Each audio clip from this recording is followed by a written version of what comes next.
كحك العيد يا احنا يا بسكويت يا احنا يا سنة وانتم طيبين يا حلوين. انا زيك بالظبط. طول عمري مفكره ان مفيش حد بيعمل الكحك احسن مني ابدا، لحد ما قابلت شيف حلواني كبير شغال في مصانع كبيره بيعمل كحك لوكس، كحك فاخر من الاخر. اداني مقادير جديده وقال لي على حاجه كده هحطها على الكحك بتنقل الكحك في حته تانية خالص. خلاني اعترف واقول ان انا ما كنتش باكل كحك قبل كده. هخليكي تعملي شويه كحك بقى شكل وطعم ولون حكايه. يلا حبايبي نسمي الله ونصلي على رسول ونبدا في الفيديو بتاعنا على طول. في طبق او بوله يكون نظيف وناشف هننزل ب 400 جرام من الزبده، اي نوع انت بتحبيه، اهم حاجه تكون خارجه من التلاجة. زبده بقى بلدي، زبده نيوزيلندي، اي زبده انت بتحبيها استخدميها.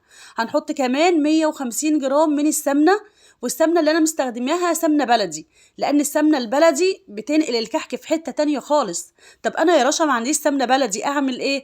هتجيبي من عند العطار ازازه من قصنص السمنه البلدي، اهم حاجه يكون بتاريخ السنه دي عشان يديكي طعم السمنه البلدي بالظبط وما تكونش مزنخه. وبعد كده بقى هنضيف 50 جرام من السكر البودره لو احنا هنحشي الكحك بتاعنا بملبن او عجوه. طب احنا هنعمله ساده ومش هنحشيه، يبقى هنضيف 100 جرام من السكر البودره، ده لكل كيلو دقيق. وركزوا معايا بقى في الخطوات. كده احنا ضربنا السمنه مع الزبده كويس جدا لحد ما الخليط بقى كريمي بالشكل اللي انتوا شايفينه ده، بقى عامل زي الكريم شانتيه كده. انا محضره الدقيق بتاعي، كيلو الدقيق هنشيل منه معلقتين من الدقيق وهنحط مكانهم نشا، وده علشان لو الدقيق بتاعي ليه عرق النشا ده هتخليهولي ما يبقاش ليه عرق، وهتمتص الرطوبه اللي موجوده في الدقيق، وهتخلي لي الكحكايه حلوه وتشرب السمنه والسمنه تبان فيه. ولما نيجي نشتري الدقيق نشتري دقيق متعدد الاستخدامات او مخصص للكحك والبسكوت. هنضيف بقى على الدقيق لكل كيلو معلقه صغيره من بهارات الكحك او ريحه الكحك، وهنضيف كمان معلقه صغيره من المحلب المطحون، وهو ده بيكون شكله بيبقى حب كده، بحمصه على النار واقشره واطحنه، بيدي ريحه تحفه للكحك وطعم حلو جدا جدا. ما نكترش عن اللي انا بقول لكم عليه. كمان هنحط كل كيلو كحك معلقتين كبار من السمسم. السمسم انا بجيبه ابيض وبنقيه وبحمصه على النار، لو انت عايزه تجيبيه جاهز متحمص مفيش مشكله، بس الافضل ان انت تحمصيه. كمان هنحط كل كيلو دقيق معلقتين من اللبن البودره، وهنحط معلقه صغيره من الكيك شيف او البيكنج باودر، وهنقلب كل المكونات دي كده مع بعضها. انا بحط اللبن البودره عشان يخلي العجينه بتاعتي غنيه وطعمها حلو. بقى كل المكونات دي كده مع بعضها، وهنجيب بقى الخليط اللي احنا عاملينه بتاع الزبدة والسكر اللي احنا ضربينه كويس قوي، وهنضيف عليه اللي هو المكونات الجافة اللي احنا حطيناها دي، اللي هو الدقيق بالاضافات اللي احنا حطيناها. هننزل شوية بشوية كده، وهنخلط الدقيق مع الزبدة كده بالراحة كده لحد ما الدقيق يبتدي يختفي. وبعد كده بقى هنيجي لمرحلة البس. ايه هي مرحلة البس دي؟ ان احنا نبس العجينة كويس جدا، يعني نخدمها كويس جدا زي ما انتوا شايفين كده، نفضل نعجن فيها على ايدينا كده على كف الايد لحد ما العجينة بتاعتنا تلم كده وتبقى طرية زي الملبن. وعايزه اقول لكم بقى ان المرحله دي مرحله مهمه قوي، فما نزهقش ونقول بقى دقيقتين وخلاص الدقيق اختفى فخلاص، لا، خدي وقتك كده وخديمي العجينه كويس عشان تديكي نتيجه كويسه لحد ما تلاقيها طريه في ايدك كده وزي الملبن. وهنختبرها باننا نكور حته ونشوفها، لو لقيناها بتشقق معانا يبقى هي كده محتاجه لسه لعجنه اكتر من كده. لو لقيناها خلاص طريه كده وحلوه يبقى خلاص هنستخدمها على كده.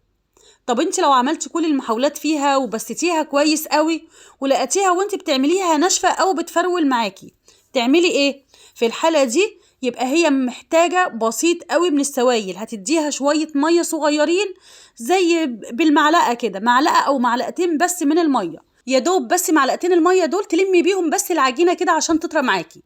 عايزه اقول لكم ان انا ما استخدمتش في العجينه بتاعتي دي نقطه ميه ولا اي سوائل. وادي العجينه بعد ما شكلتها، شايفين النقشه ثابته، لا بتشقق ولا اي حاجه خالص، يعني العجينه بسم الله ما شاء الله اللهم بارك مظبوطه 100%. هنغطيها ونركنها على جنب بقى، وتعالوا نشوف الحشوات. انا هستخدم في الحشوه بتاعت النهارده ملبن وعجوه. الملبن انا هطريه بشويه من السمنه بسيط قوي، وهحط لها ريحه موز وهعجنها كده. طيب لو الملبن بتاعي طري بلاش ان احنا نحط له سمنه ونطريه اكتر من اللازم علشان ما يخرجش من الكحكه. كمان العجوة هنبسها، بصوا العجوة ناشفة معايا، فأنا هديها شوية من اللبن أو حتة زبدة صغيرة، بلاش سمنة عشان ما تنشفهاش، زبدة أو قشطة أو لبن، وهنعجنها كويس جدا لحد ما تطرى معانا، وهنحط لها كمان رشة من ريحة الكحك بتديها طعم حلو قوي. هنبتدي بقى في تشكيل الحشوات بإننا ناخد قطعة صغيرة كده على قد الكحكاية ونكورها بإيدينا كده ونجهزها. وعايزة أقول لكم ما تكتروش الحشوة في الكحكاية، لأن لما نيجي نسويها لو الحشوة كتير هتخرج وهتخلي شكل الكحكاية مش حلو، واحنا مش عايزين كده. هنجيب بقى قطعة من العجين، أهم حاجة إن احنا نظبط إيدينا تبقى القطع كلها قد بعضها، وهنبتدي نكورها على إيدينا كويس قوي، وبعد كده نعملها من النص، نفرغها من النص ونحط فيها الحشوة. لو الحشوة كبيرة نقطع منها حتة زي ما قلت لكم، علشان لما نيجي نشكلها ما تخرجش الحشوة أو تبان منها خالص. تمام. لو انت عايزة تعملي بالبصامة بتاعت الكحك هتعملي ببصامة الكحك أو بالمنقاش، وده بقى طبعا التنقيش والحاجات دي بيبقى على حسب ذوقكم انتوا بقى، يعني طلعي بقى كده ايه الفن اللي جواكي. هنرص الكحك ونسيب مسافة بين كل كحكة والتانية، وانا بفضل ان احنا نسوي الكحك في حاجة ألمونيوم، بلاش الصواني اللي هي استانلس او الحاجات اللي هي الزنك او الحاجات دي. الألمونيا حلوة قوي قوي في التسوية، وبتطلع لك اللون تحفة من فوق ومن تحت، لانها بتوزع الحرارة فبتخلي الكحكاية مستوية زي ما الكتاب بيقول. هخلص بقى كل الكمية بتاعت الكحك. بصوا انا كمان عملت ده شكل اهو تاني، برمتها كده على ايديا وبنقشها كده ايه داير ما يدور، بتبقى طويله كده او بيضاويه كده وشكلها حلو. وطبعا ما نكبرش الكحكايه قوي، نخلي الكحكايه تبقى يا دوب كده على قد اللي يمسك كحكه وياكلها، تبقى ما يرجعهاش تاني، يعني ما يقطمهاش ويسيبها، ياكلها كده مره واحده. انا كده شكلت الكحك بالشكل ده زي ما انتم شايفين، ومسخنه الفرن ومجهزاه. الفرن بنسخنه على درجه حراره 180، يعني درجه حراره متوسطه، وبنحط الكحك بتاعنا فيها، بنشغل من فوق الشواية على خفيف خالص خالص، ومن تحت زي ما بقول لكم بيبقى 180 درجة لحد ما بياخد اللون اللي انتوا شايفينه ده، لون حلو كده. ما نغمقش الكحك خالص، بنخليه لون ذهبي فاتح جدا. وطبعا الكحكاية من تحت يكون لونها محمر يعني تبقى لونها كده ايه ذهبي كده غامق سنة زي ما انتوا شايفين كده، لونه حلو قوي. كان نفسي تبقوا معايا وتشموا ريحة الكحك وتدقوه طعمه عامل ازاي. بصوا بقى الجمال، نقشة ثابتة. طبعا الكحك من نجاحه ان النقشة بتاعته تبقى ثابتة. عايزة اقول لكم بقى ان الكحك بسم الله ما شاء الله كحكة دايبة متماسكة في نفس الوقت.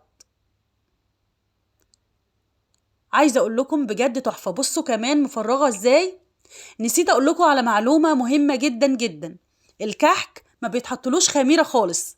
انا عارفة ان ناس كتير بتحط خميرة في الكحك، ولكن هي ملهاش اي لازمة. عايزة اقول لكم ان الخميرة اصلا ما بتمشيش في الكحك، الكحك بيكون فيه سمنة كتير فعمرها ما ترفعه. الخميرة دي للمخبوزات فقط، لكن الكحك والحاجات اللي من نواعم العيد ما بيتحطلهاش خميرة، كلها ما بيتحطلهاش خميرة خالص. احنا بنحط بس بيكنج باودر عشان تفرغ الكحكاية من جوه.